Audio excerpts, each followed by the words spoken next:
close till I get up. Time is barely on our side. I don't wanna waste what's left. The storms we chase are leading us, and love is all we'll ever trust. Yeah, no, I don't wanna waste what's left. And on we'll go, through the wastelands, through the highways, till my shadow. Hello everyone and welcome back to my channel. আশা করছি তোমরা সবাই খুব ভালো আছো। তো চলে এসেছি একটা নতুন ভিডিওর সাথে। আর এই ভিডিওটা দেখে তোমরা বুঝতেই পারছো আমি আবার ভয়েস ওভার দিচ্ছি, কারণ সেদিনকে আমি ভিডিওটা ওখানে ভয়েস দিয়েই শ্যুট করেছিলাম, কিন্তু এত বেশি আওয়াজ হচ্ছিল যে কিছুই শোনা যাচ্ছিল না। তাই আমাকে বাধ্য হয়ে আবার তোমাদের জন্য আমাকে ভয়েস ওভার দিতে হয়েছে। তো এখানে দেখো আমি চলে গিয়েছিলাম কিন্তু কিছুদিন আগে কালীঘাটের টিজিএফ স্যালনে। এখানে চলছিল দারুণ একটা এক্সাইটিং অফার। তো আমি আর চঞ্জিমার দেরি না করে চলে গিয়েছিলাম স্যালনে। আর এখানে যা যা অফার চলছিল সেই সব ডিটেলস তোমাদেরকে এই ভিডিওতে আমি শেয়ার করব। আর একটা খুবই স্পেশাল জিনিসও তোমাদের সাথে শেয়ার করার আছে। তো তোমরা প্লিজ কেউ ভিডিওটা কিন্তু স্কিপ করো না, পুরোটা দেখো, আমি সব ডিটেলস তোমাদেরকে শেয়ার করে দেবো। তাহলে চলো এখন ভেতরে ঢোকা যাক। তো আমি আর চঞ্জিমা বেশ তাড়াতাড়ি করেই বেরিয়ে গেছিলাম, যেহেতু অনেকটাই যেতে হবে। কালীঘাট মেট্রো স্টেশন থেকে নেমে বেশি একটা হাঁটতে হয়নি, 3-4 মিনিট হেঁটে আমরা এই স্যালনটাতে পৌঁছে গেছিলাম। তো এখানে ঢুকে দেখো চারিদিকটা তোমাদেরকে আমি এখন একটু শেয়ার করে দিচ্ছি, পরে কিন্তু আরও ডিটেলস আমি ভালো করে দিয়ে দেবো।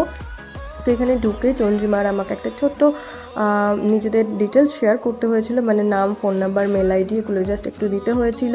দেন তারপরে আমরা কিন্তু সোজা বসে পড়ি। এখানে ছিল তোমার ফ্রি স্ক্যাল্প টেস্ট। তো এখানে আমার স্ক্যাল্প তখন টেস্ট করা হচ্ছিল। আর আমার বরাবরই একটু ড্যান্ড্রাফের প্রবলেম আছে, যেটা ওখান থেকেও বলেছিল। আমি এটার পুরোপুরি সমাধান কিছুতেই করতে পারছি না। তোমাদের যদি ড্যান্ড্রাফ দূর করার জন্য কোনো আইডিয়া থাকে প্লিজ তোমরা কিন্তু আমাকে কমেন্টে শেয়ার করো।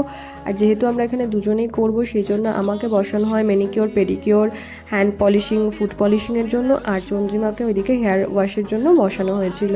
তো যেহেতু বাড়িতে এইসব করার একদমই সময় পাই না, তো এখানে ভীষণ ভালো লাগছিলো, ভীষণ রিল্যাক্স লাগছিলো। আর আমি হাতে পলিশটা পরেছিলাম আর পায়ে একটা রেড কালারের পলিশ পরেছিলাম। আর এইদিকে চঞ্জিমার দেখো হেয়ার ওয়াশ করা হয়ে গেছে। দেন ওকে নিয়ে যাওয়া হয় হেয়ার স্পায়ের জন্য। আর তারপরে হচ্ছে আমারও হেয়ার ওয়াশ এখানে করা হয়। যেহেতু আমার হেয়ারটা অনেকটাই বড়, ওদেরকে ফার্স্টে ওয়াশ করতে করতে অনেকটা সময় লেগে গেছিলো। আর এবার হচ্ছে সেই জিনিসটা যেটা আমি তোমাদের সাথে শেয়ার করব। তো আমি একদমই তোমাদের সাথে সাসপেন্স রাখছি না, আমি এখানে বলেই দিচ্ছি যে আমি লাস্ট মনে হয় হেয়ার কাট যদি বলো কোনো ভালো সুন্দর হেয়ার কাট, আমি লাস্ট 2017 সালে করিয়েছিলাম। তারপর থেকে আমি কিছুই করাইনি চুলের প্রতি, জাস্ট একটু ট্রিম করিয়ে ছেড়ে দিই। কিন্তু বর্তমানে চুলে আমার এত বাজে কন্ডিশান, এত চুল উঠছিল। তারপরে তোমাদেরকে বললামই আমার ড্যান্ড্রাফের প্রবলেম আছে, তাই জন্য আমি শেষমেশ মানে বাড়িতে কান্নাকাটি করে, বাড়িতে তো কেউ আমাকে চুল কাটতে দেবে না, অনেক কষ্ট করে রাজি করিয়ে আমি কিন্তু চলে গিয়েছিলাম চুল কাটতে। আর আমি যেহেতু লেন্থটা একটু ছোট করব ভেবেছিলাম, তো সেই জন্য আমি ভেবেছিলাম এত বড় চুল যখন আমি কাটবই, তো আমার ইচ্ছা বরাবরই ছিল যে যদি আমি বেশি ছোট করে চুলটা কাটি তাহলে সেই চুলটাকে আমি তখন ডোনেট করে দেবো ক্যান্সার পেশেন্টদের জন্য। আর সেটাই আমি করেছি। তো সেই জন্য আমি দেখো একটু বেশি লেন্থ করে চুলটা কিন্তু কেটেছি, যাতে আমি ডোনেট করতে পারি ভালোভাবে। আর সত্যি বলতে চুলটা যখন আমার কাটছিল, তোমরা ভিডিওতে আমাকে দেখলে বুঝতেই পারবে, আমার কিন্তু প্রচণ্ড কষ্ট হয়েছিল। এত বছর ধরে চুলটা বড় করেছিলাম, আর সেটা যখন কেটে ফেলতে হচ্ছিলো, যে চুল কাটছিল আমি তাকেও সেম কথাই বলছিলাম। কিন্তু রিসেন্ট আমার এত বেশি হেয়ার ফল হচ্ছিল, চুলটা ড্যামেজ হয়ে গেছিলো, যে চুলটা ছোট করে ফেলাই আমার ঠিক মনে হলো। তো এরপরে আমার হেয়ার স্পার ক্রিমটা লাগিয়ে একটু হেড ম্যাসাজ করে দিয়ে ক্যাপটা পরিয়ে দিল। আর এদিকে চঞ্জিমার চুলে তখন ট্রিমিং চলছিল। তো সেই জন্য চলো এই ফাঁকে আমি তোমাদেরকে স্যালনটা ভালো করে একটু ঘুরে দেখিয়ে দিচ্ছি। Hold me close till I get up. Time is barely on our side. I don't wanna waste what's left. The storms we chase are leading us, and love is all we'll ever trust. Yeah, no, I don't wanna waste what's left. And on we'll go, through the wastelands, through the highways, till my shadow turns to sun rays. And on we'll go. তো স্যালনটা তো ভালো করে ঘুরে তোমাদের সাথে আমি share করেই দিলাম। আর এরপরে ডিট্যানের জন্য চঞ্চিমার ফেস প্যাকটা এখানে লাগিয়ে দিয়ে গেছে, আর আমি সেটা নিয়ে তখন এর সাথে একটু মজা করছিলাম। আমি ওকে বলছিলাম যে তোকে পান্ডার মতো লাগছে, এগুলো বলে একটু হাসাহাসি করতে না করতে সেম জিনিসটা আমার সাথেও হয়ে গেল। ওরা ডিট্যানের জন্য আমাকেও ফেস প্যাকটা লাগিয়ে দিয়ে গেলো, আর চঞ্চিমা সেটা নিয়ে আরও ডবল খিল্লি ওড়ালো। আর আমার সাথে সিনটা একদম পুরো তখন ময়ে ময়ে হয়ে গেছিলো। তো এরপরে ক্লিন আপের সময় সত্যি বলতে ভীষণই ভালো লেগেছে। আসলে বাড়িতে তো একদমই কোনো স্কিন কেয়ার বলো কিছুই করার আমি টাইম পাই না, বা একটু আলসেমি করে আমি করিও না, কিন্তু এখানে গিয়ে একদম রিল্যাক্সভাবে সার্ভিস নিতে খুবই ভালো লেগেছে। আর সার্ভিসটা এখানকার কেমন কি ছিল সেসব তো আমি ভিডিওর শেষে তোমাদের সাথে অবশ্যই শেয়ার করব। তো ক্লিন আপটা হয়ে গেলে তারপরে আমার এখানে চলছিল হেয়ার কাট। এটা নিয়েও একটা গল্প আছে, কারণ আমি কিছুদিন আগেই পাকামো মেরে নিজের সামনের দিককার চুলগুলো একা একা ছোটো করে দিয়েছিলাম। তো সেটা খুবই বাজে কন্ডিশন ছিল। যে দাদাটা চুল কাটছিল ও ফার্স্টে একটু কনফিউজ হয়ে গেছিলো যে কী করে ম্যানেজ দেবে, কারণ আমি বেশি একটা চুলে অন্য কোনো কাট দেবো না বলেছিলাম, সিম্পল রাখবো বলেছিলাম। তো সেই জন্য অনেক কষ্ট করে ধরে ধরে সেই সামনের চুলগুলোকে আর পেছনের চুলগুলোকে ওরা ঠিকঠাক করেছে। সে সবই তো তোমাদের সাথে আমি লাস্টে একদম শেয়ার করবই। আর তোমরা ভিডিওটা প্লিজ এন্ড পর্যন্ত দেখো, কারণ আমি পরে সব ইনফরমেশনগুলো তোমাদের সাথে কিন্তু ওখানে শেয়ার করে দেবো। আর এইটা হচ্ছে আমার ফাইনাল হেয়ার কাটের পরের লুক। তো তোমরা কিন্তু অবশ্যই কমেন্ট করে জানিও যে কেমন লাগছে। আর আমার বরাবরই বড় চুলের পাশাপাশি ছোট চুলও ভীষণই পছন্দের। আগে আমার চুল খুব একটা বড় ছিল না, ছোটোই ছিল, মাঝখানে ঘাড়ে ভূত চেপেছিল যে আমি চুল বড় করবো, আর সেই জন্য অত বড় আমি চুল করেছিলাম। আর বড় চুল মেনটেন করা সত্যি খুবই কষ্টের।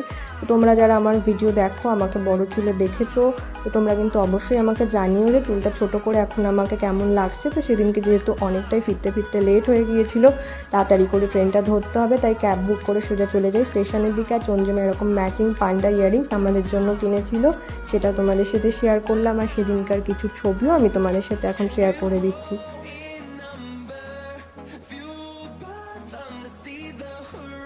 সো হ্যালো এভরিওয়ান, আশা করছি তোমাদের এই পুরো ভিডিওটা দেখতে খুবই ভালো লেগেছে। আমি ভিডিওর ফার্স্টেই তোমাদেরকে বলে দিয়েছিলাম যে একদম শেষে কি আমি তোমাদের সাথে সব ডিটেলস দিয়ে দেবো, যে কি অফার চলছে, তারপরে ওখানকার সার্ভিস কেমন, সবই কিন্তু তোমাদের সাথে এখন আমি শেয়ার করব। তো তোমরা যারা ভিডিওটা এতক্ষণ ধরে কন্টিনিউ দেখেছো, তোমাদের সবাইকে অনেক ধন্যবাদ। আশা করছি তোমাদের এই ভিডিওটা দেখতে কিন্তু ভালো লেগেছে। তাহলে চলো এখন দেরি না করে আমি এখন সব ডিটেলসগুলো বলে দিই। আর সেদিনকে যেহেতু ফিরতে অনেকটাই লেট হয়ে গিয়েছিল, আমি তো আর ভিডিও কন্টিনিউ করতে পারিনি, পরে বসে তোমাদের সাথে ক্লিপটা রেডি করেছি। তো এটাই হচ্ছে আমার ছোট করে দেওয়ার পরে চুলের অবস্থা। তোমরা কিন্তু অবশ্যই জানিও যে চুলটা ছোট করে কেমন লাগতো। তো গত সপ্তাহে আমি গিয়েছিলাম TGF স্যালনে। এটা আছে হচ্ছে কালীঘাটে, কালীঘাট মেট্রো স্টেশন থেকে নেমে একদম 4-5 মিনিট হাঁটলেই তোমরা পৌঁছে যাবে। তো এই স্যালনটার খোঁজ অ্যাকচুয়ালি চঞ্জিমা পেয়েছিল, ও ইনস্টাগ্রামের একটা রিলে ডিটেলসটা জানতে পারে যে ওখানে অফার চলছে 1999-এর। তো 1999 জানি খুব একটা কম অ্যামাউন্ট নয়, বাট ওখানে যা যা আমাদেরকে সার্ভিস দিয়েছে আমার সেই হিসাবে প্রাইসটা ঠিক মনে হয়েছে। আর যেহেতু আমার বলেছি এত বড় চুল ছিল, আমার বাড়িতে অত কিছু একা একা করে ওঠা কখনোই সম্ভব হয় না। তাই আমি মনেই করেছিলাম যে চুল যখন আমি ছোট করবই, তাহলে একবারে সব সার্ভিসগুলো নিয়ে দেখি ওখান থেকে যে কেমন কি হয়, কারণ বাড়িতে তো আমি একদমই সত্যি টাইম পাই না। সেই জন্য রিলসটা দেখা মাত্রই আমি ওনাদের সাথে কন্ট্যাক্ট করি। তো কন্ট্যাক্ট করে জানতে পারি যে অফারটা তখনও রয়েছে, সেই জন্য আমি চলে গিয়েছিলাম দেরি না করে। তো আমি স্ক্রিনে অবশ্যই তোমাদের স্যালনের নামটা আরেকবার বলে দিচ্ছি, TGF স্যালন। তো আমি ওখানকার ডিটেলসটা, ফোন নাম্বার সবই কিন্তু স্ক্রিনে মেনশন করে দেবো। তোমরা যদি কেউ ইচ্ছুক থাকো তো অবশ্যই কিন্তু ওনাদের সাথে একবার কন্ট্যাক্ট করে। তো এবার আমি তোমাদেরকে বলে দিই যে এই 1999-এর অফারের মধ্যে তোমরা কী কী পেয়ে যাবে। তো ফার্স্টেই রয়েছে হেয়ার স্পা, যেটা রয়েছে লরিয়ালের, hand polishing with manicure, foot polishing with pedicure, সাথে রয়েছে কিন্তু face detan, clean up and threading, আর রয়েছে একটা হেয়ার কাট। আর তোমরা ওখান থেকে কিন্তু পেয়ে যাবে একটা স্ক্যাল্প টেস্টিংও, এটা একদম ফ্রিতেই রয়েছে। আর যদি কিছু তোমাদের এক্সট্রা করাতে হয় সেটার জন্য এক্সট্রা পে করতে হবে, বাট এই যে জিনিসগুলো রয়েছে এগুলোর জন্য তোমাদেরকে আর 1999 বাদে কিন্তু আর কোনো রকম এক্সট্রা কিছু পে করতে হবে না। অ্যান্ড সার্ভিসের কথা বলে রাখি, ওখানকার সার্ভিস তো আমার পার্সোনালি খুবই ভালো লেগেছে। জানি জায়গাটা অনেকটা দূরে, বাট আমার যদি কখনো সুযোগ হয় আমি অবশ্যই ওখান থেকে কি আর একবার সার্ভিস তো অবশ্যই নিয়ে আসবো। তো তোমরাও একবার গিয়ে দেখতে পারো। আর আমি এই হেয়ারটা যেহেতু ডোনেট করব আমি বলেইছিলাম, ওখানে গিয়ে আমি ওনাদেরকে একটু অনেকটাই ডিস্টার্বও করেছিলাম, কারণ আমার চুলটা আগে শ্যাম্পু করা হয়ে গেছিলো, বাট আমাকে হেয়ারটা ওখান থেকে তো ভিজেভাবে দিলে হবে না, আমাকে শুকিয়ে দিতে হবে। তো ওরা কিন্তু আলাদা করে চুলটা কাটা হয়ে গেলে তারপরে আবার ড্রায়ার দিয়ে এটা ড্রাই করে দিয়েছিল। তো আমি কিন্তু অনেকেই ওদেরকে ডিস্টার্ব করেছি এবং ওরা কেউ কিছু আমাকে না বলে যা যা বলেছি সবই শুনেছে। তো এবার বলি আমার হেয়ার ডোনেটের কথাটা। আমি যখনই মানে চুল আমার যখন বড় হয়েছিল আর আমি যখনই মনে করেছিলাম যে চুলটা কেটে আমি ছোট করব, তখন কিন্তু আমি সেই হেয়ারটা ডোনেট করে দেবো। এটা আমার বরাবরেরই একটা ইচ্ছা ছিল। আর যখন আমি ঠিক করলাম যে আমি চুলটা কাটবই, তো আমি ফেসবুকে একটা দিদির মাধ্যমে যোগাযোগ করি একটা এনজিওর সাথে। তো ওখানে যোগাযোগ করে ওনাদের সাথে কথা বলে আমি ফাইনাল করে নিই যে ওখানে আমি হেয়ারটা ডোনেট করব। তো তোমরাও যদি কেউ এরকম থাকো যে হেয়ার ডোনেট করবে, এরকম তোমাদের ইচ্ছা থেকে থাকে, তো প্লিজ তোমরা আমাকে কন্ট্যাক্ট করতে পারো। আমি সেখানে তোমাদের সাথে ডিটেলসে সব বলে দেবো। আর আমি তো হেয়ারটা ওনাদের কাছে পৌঁছে দিয়েছি। নেক্সট যা যা হবে আমাকে একটা সার্টিফিকেট ওখান থেকে দেওয়া হবে। তো সেগুলো পেলে আমি তোমাদের সাথে অবশ্যই কিন্তু ভিডিওর মাধ্যমে শেয়ার করতে থাকবো। তো তোমরা প্লিজ আমার সাথে থেকো, ভিডিওগুলো কেমন লাগছে সেগুলো একটু জানিও। আর এই ভিডিওটা কেমন লাগলো অবশ্যই কিন্তু সেটা জানাতে একদমই ভুলবে না। তো আমি এই ভিডিওটা আর এখন বেশি কিছু বাড়াচ্ছি না। চুলটা কাটার পরে আমার বাড়ির লোক তো তেমন আর কেউ কিছু বলেনি, কিন্তু আমার কিছু কিছু বন্ধু বান্ধবীরা আছে যারা খুবই রাগ করেছে, বিশেষ করে আমার বান্ধবীরা।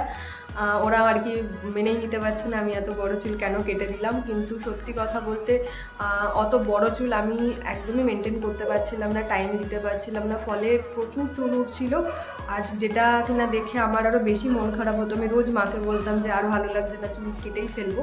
তো আমি সেই জন্যই চুলটা কাটার সিদ্ধান্ত নিয়েছি। অনেক কষ্ট হয়েছে, কিন্তু একটা ভালো কাজ করব সেটা ভেবেও আমি খুশি।